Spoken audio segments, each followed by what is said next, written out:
at this moment, I'm going to take you through a very odd journey, and it's my journey, where I was searching for deeper wisdom and understanding, and checking out a variety of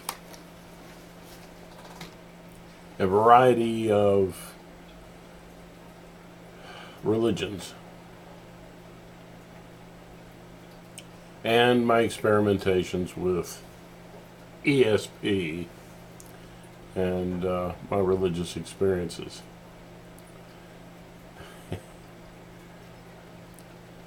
Yeah, maybe it's a trip down loony land, but I'll let you be the judge. I found something beautiful in all of the religions, and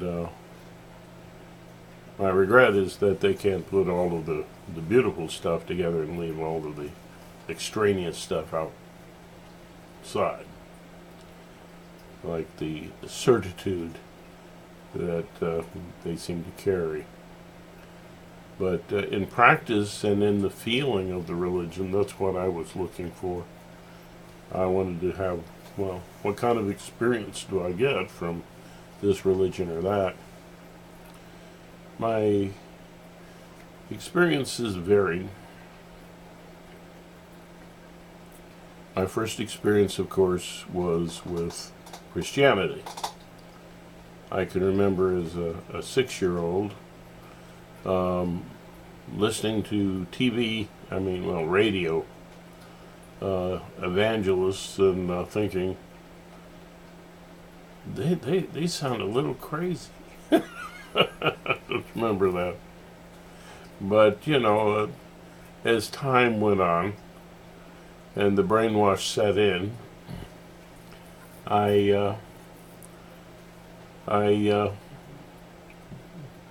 listened to all of the different people who came by to try to convert my parents to their particular religions, which included a wide variety, and the one that they settled on was Church of Christ. Yeah, they seemed to have a reasonable approach to the whole thing, and so my dad bought it. So as he, some of the questions we never asked was, well, gee, is the Bible itself legitimate? That was assumed and never really looked into. But yeah, so when he walked down the aisle to be dunked wholly under the water and brought back up to walk in newness of life, well, I followed right after him, and my mother was a holdout. She didn't succumb right away,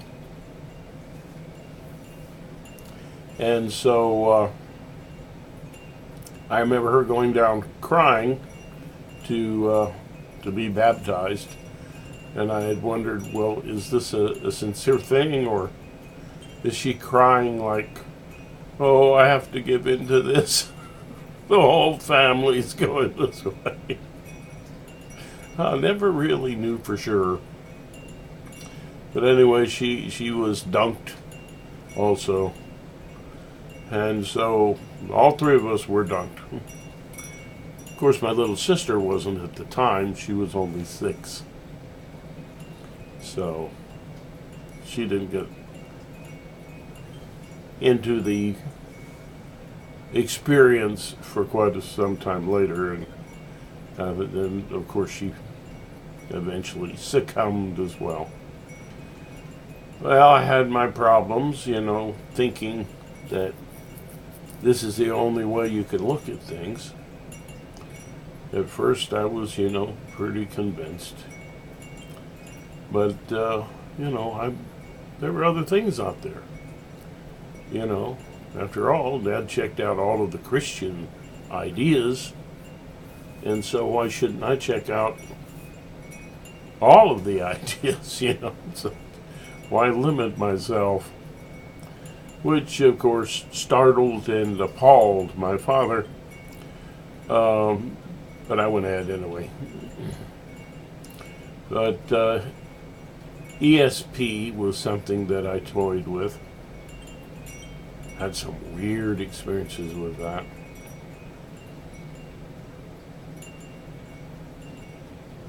Remember trying to see if I could tell what card was in my hand when I didn't know. Well, supposedly, maybe my brain did. And yeah, on this one occasion, I saw a vision of that of a card that turned out to be the one that was in my hand. So there was no scientist standing by to go, just because one thing follows another doesn't mean that there was a cause and effect relationship. But that being the case, I thought I was on to something. And I continued to experiment. And on one occasion, I tried to send sounds to a cousin 600 miles away, and to sense, how he was reacting, see if I could get that going, And, yeah, rappings at the doors and the windows, and knocks, and, yeah, and where is he? He's hiding under the bed. Well, it might be a likely scenario. I mean, his parents would leave him alone, sometimes. And I thought, okay, let's see what happens. I found out later that did happen. So, I became more of a believer in that sort of thing. I can remember when, this is jumping ahead a little bit, wanting an old girlfriend to wanted her to come back to me. And I hadn't been around home for several years, and I wanted her back. So I said, I'm just going to put it out to the universe, whatever. Like, bring her to me. And so, well, when I got home, my parents had moved, their phone number had changed. But I get a phone call. And the phone call was from her. I was overjoyed. But she had a boyfriend. And then he was jealous or something. And anyway, she says she decided she was going to taunt me. This from a girl that had stolen my bicycle before, and almost got me into serious trouble. But anyway,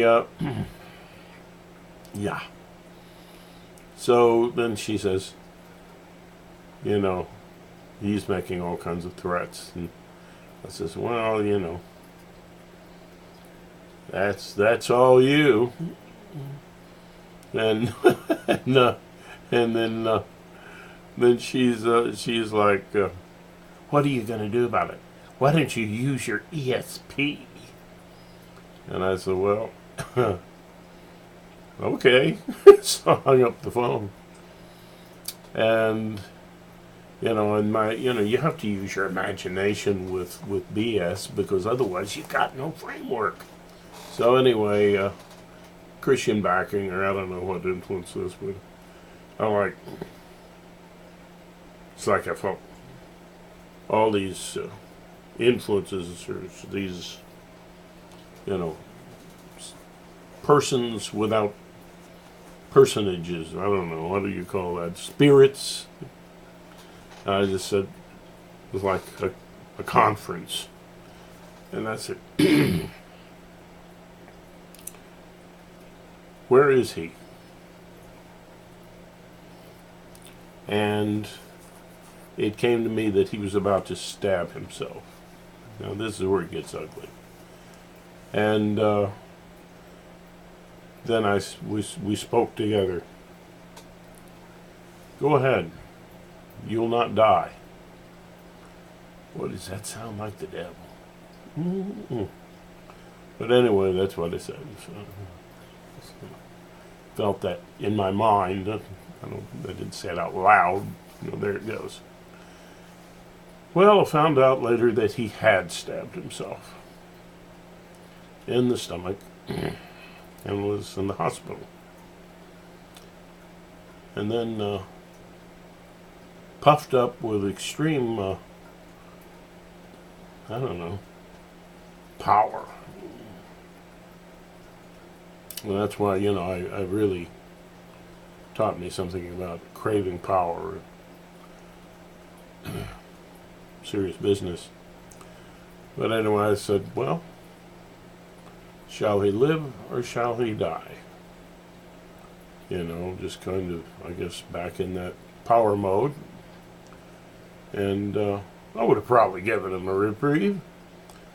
But some part of my brain, or whatever you want to call it, jumped in and said very sternly to my mind, I'm not hearing voices, by the way, but it was, the thought was clear. You have nothing to say about this. Okay, you can see the whole framework there is very Christian. There was the devil, and there was God saying, you have stepped over the line. So anyway, that's how that went. And I said, who's that? And it was like a sense of personage that just blew everything else, all of the other group or council, away. They were nothing compared to the power of this sense of presence. So I went,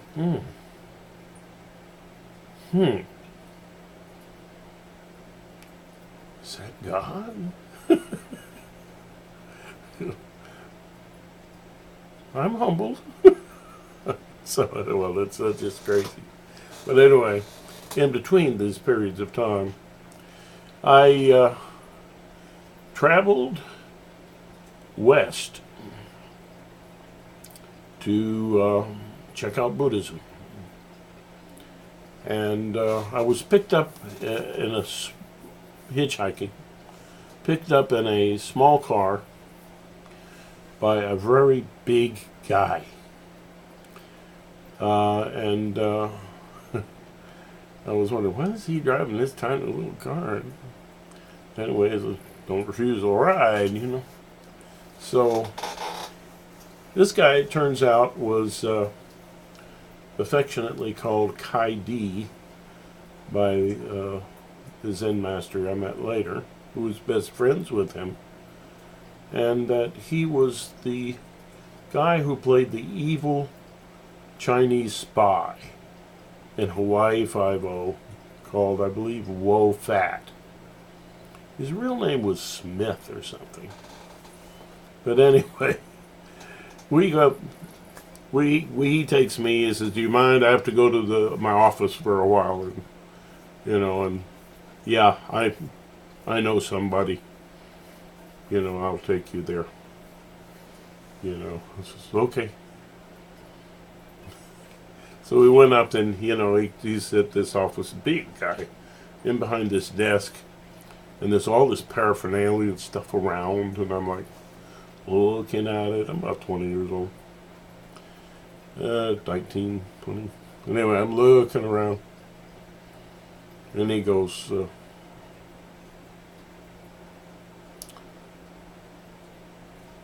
you have questions? And I said, yeah, what religion are you? And he says, how does this go? I'm a Taoist. Okay. And I keep looking around. He says, you have more questions? I said, well, what does a Taoist worship? And he looks at me and with a booming voice, leaning across the desk. And I'm thinking, here's skinny me, and here's this big guy. And he goes, a Taoist worships nothing. And I just went, okay. So I'm going, this guy's crazy. What am I going to do now? Anyway, so he took me to a Buddhist temple in Los Angeles, which is still there today. It was at the time, and probably still today, was some houses that composed what they called a monastery of sorts. But it's basically people renting there, and they were students. They were Zen students. And, okay. The teacher and this guy's best friend was the Honorable Venerable Dr. Thich Thien An. And Dr. An, quite a guy who really impressed me a lot. He would meditate for 30 minutes before he would even talk to you, if he was meeting you. And he comes down. I'm seated at their big communal table, and he sits across from me, and he says, what did he say to you? And it kind of triggered the old shock, and it just came bursting out of me. A Taoist worships nothing. I guess the guy really scared me. But anyway, he starts laughing and says, tell my friends. Well, this guy was really cool. He was very beloved by children. I remember the Buddha's birthday celebration. They were just kids hanging, all over him. Everybody loved Dr. An. And they had the students had a pet name for him, but I was never an official student, although I learned from him. And he was a spooky guy. He would come by when you were doing something, ask what you're doing, and give a word of advice.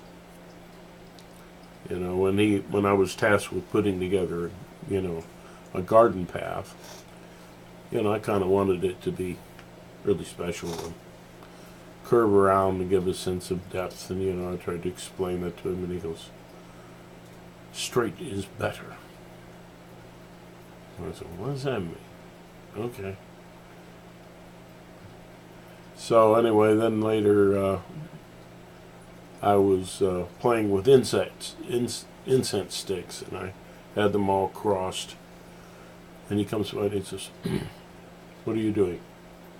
I said, well, I'm thinking about the Dharma, the Sangha, and the Buddha, which is the teaching and the Holy Order and the Buddha. And that they intersect, And so I had them crossed, and I'm thinking about it. And he says, straightens them all up and says, straight is better. Anyway, he would just show up at the oddest times. He would get up really early in the morning. And despite that, when I was attempting to meditate through the night, he came by, walked by me, turned and smiled and walked on, meditating, walking meditation. Kinhin was what they called it there. I went, spooky guy. When I was about to leave one time, and I returned again. When I was about to leave, he comes up and he says, "You're going?" I says, "Yeah." He says, "Will you take the Buddha with you?" That's the way he put it. I said, "Well, I don't know. I was raised Christian, but I want to take the Dharma with me." And he goes, "That's good. You take the Dharma with you." And he walked away.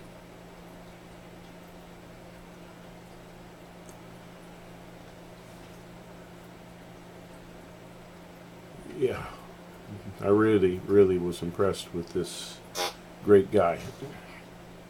I can see that this is going long here, so I'll try to rush it up a bit.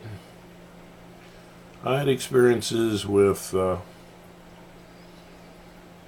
Vaishnava Hinduism, Sufism, Islam, and further excursions into Christianity. Spirit-filled Christianity. And during that period of time,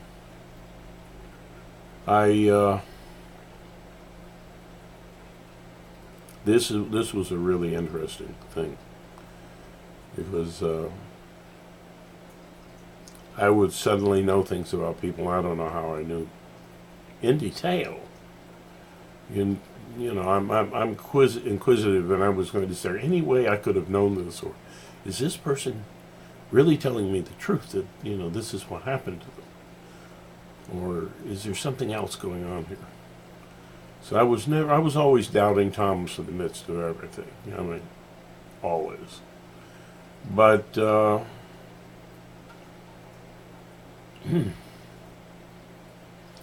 it was during this period of time that, as if coming from behind me, there was a spirit that says, "You remember old so-and-so who did this and that to you? He's vulnerable to, it's like a legal action of some sort, kind of. You can extract punishment, revenge." And I said, "Get behind me," like the old thing, "Get behind me, Satan," The more I said that, the closer it got. So then I focused on Jesus, and poof, spirit was gone. It was during this time too that we would speak. Well, we didn't fall on the ground crazy, but they told us if we made up sounds that would be a spiritual language or something if we had faith. So, okay. So,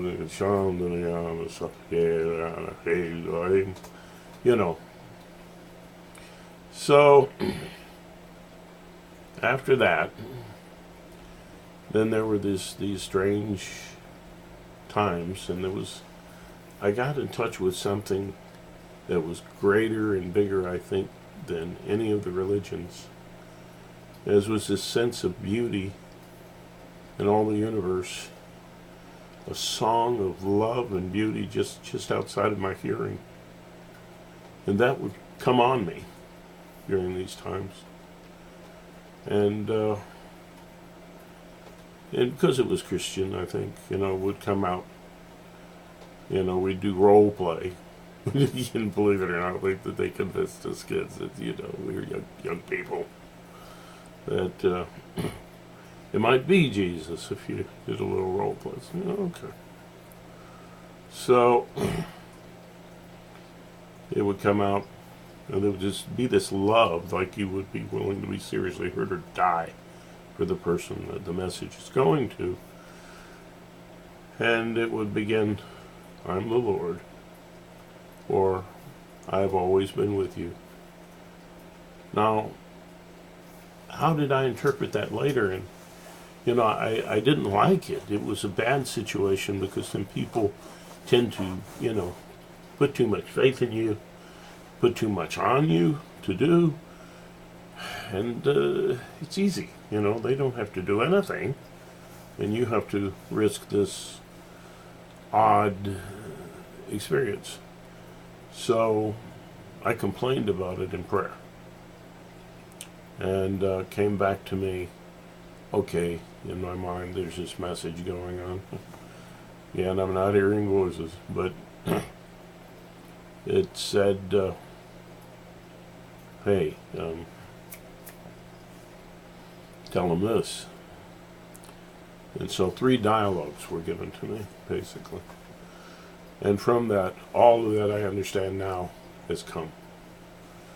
But it's reached beyond all the religions, and I see how all of the religions have some part in this.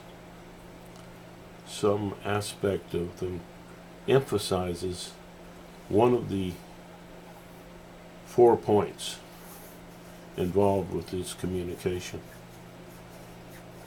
And it was a communication between, your feeling self and at that time the Lord or the artist within you, that in touch with your creative ability, and the relationship to others in terms of empathy, and your relationship with yourself. And I remember going, well, gee, Lord, isn't that leaving you out? He says, nah. You just ask them to go around the corner where I am. Remembering these things, it's easy to cry. It's just, because it's very emotionally impacting. And one thing I want people to be leery of is, if it's emotionally impacting, it can be tricking you. You're a scientist. Don't be led around by some emotionally impacting thing. It's emotionally impacting. It doesn't mean that it's true in the way that you framed it. Okay? Think about that. Well, anyway, that freed me from being, Tutankhamun or something, which was nice. That was just something to teach. And it worked. Before that, there was a fellow that, this was a weird thing, and this person he's been my buddy forever since, but, and he said, I know it was God because it sure wasn't you. It says, yeah, I'm a jerk. But we did this ritually. When he would pray, I would know. Somehow, it seemed like I would know, and I would, okay, what's going on? And he says, I want to hear from God. And I says, okay, I guess we can do that thing, And so I start saying all the things that I think are loving, and then, like in the back of my mind, there's just something knocking, and I'm going, who's that? Is that you, Lord? Tell him this. And I said, well, I thought it would. No, tell him this. So it came to me to say, when you were 6 years old, there are other stories like this too, but you can see why I was swayed. When you were, no, he was 3 years old. When you were 3 years old and you reached up to the cupboard for, it was some sweet thing, I forget at the time, candy, something. And it was then that I showed you my glory. And the funny thing is, with all of the messages that came, it was always about somebody being some gift. This is, I want you to know I was with you then, and it would, and this happened to you because this is my gift to you, and this is why you have this talent or this ability or whatever that you have, which was pretty amazing stuff itself. But anyway, he just bolts from the room, and I'm going, oh my gosh, it was wrong. This is crazy. I'm never doing this again. Then it comes back to me, word of mouth from other people, and then from him, that he had never told anybody in his life. He heard from me. And that, and the funny thing is, he'd seen colors, beautiful colors pouring, had a vision, the beautiful colors pouring from the cabinet. Later on, he became a painter. Still paints today. Anyway, that's that story. I'm starting to, I hate these things that go on more than an hour. Okay. So, yes, that was the beginning of something that led me toward my current level, where I don't believe it's ethical to pronounce things are true when you have no evidence. So I assumed there is no evidence given in any of these circumstances, and so it's not provable. You can't ask people to believe anything, but you can present them with a system.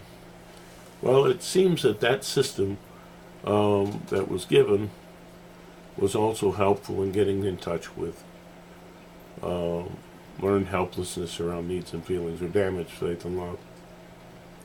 And this had a really resonated with the teachings of Arthur Janoff and primal therapy, which also I had been interested in, and had help from a renegade primal therapist later on.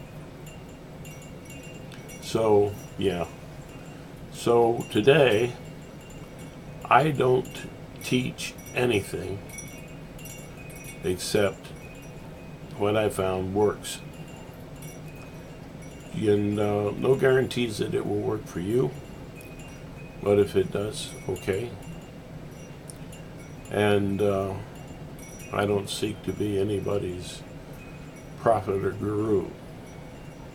Why aim so low? You just bring people to where, give them what you have. If you can pass on their gift, that's the greatest thing you can do. Especially to younger people. They will go on when you're gone. So, it's the goal to be always a student and always a teacher. It's a duty of everyone to be both. So those who I choose to teach are people who are willing to teach others as well, because that's how I teach. I give them experiences to ways of approaching things, and then I ask them to explain it back to me, and to also say, what did you discover? And maybe they teach me something. Another bonus of not being Tutankhamun. Yeah.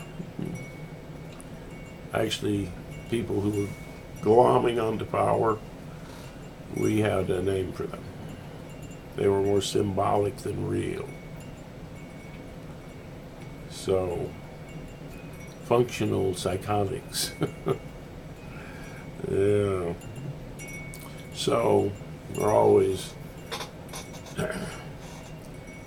power mongers are very difficult to get them to do the process that will help them.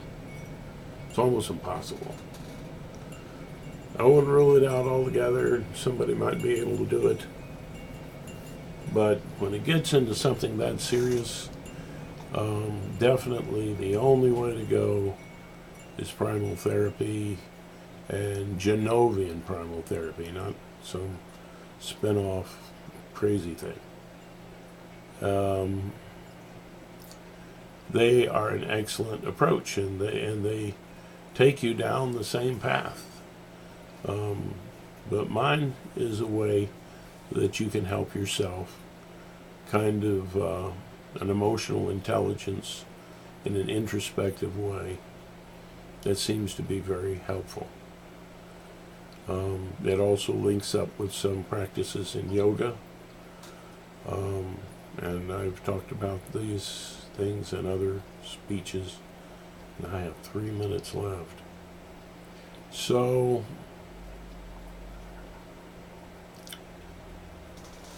I just wanted to share some of these things with you, and I'm not proclaiming anything in any of the things that I've said that you have to believe, or that's, to say that it's real. I'm just saying this was my experience, and no better or worse than anybody else's. And but the path, focusing on the path, that's what I got from the Honorable Venerable Dr. Thich Thich, who died when I was miles and miles away. But anyway, so I have great respect for a lot of different religions, and see how, if they work together in love, they will find this core understanding that I teach. So, the only real guru, the only real teacher, begins to emerge when we work together in love. To me, that's real progress, and that's what it means to be a progressive. Thank you for your time, and good luck on your journey. And always make sure it's your journey. Namaste.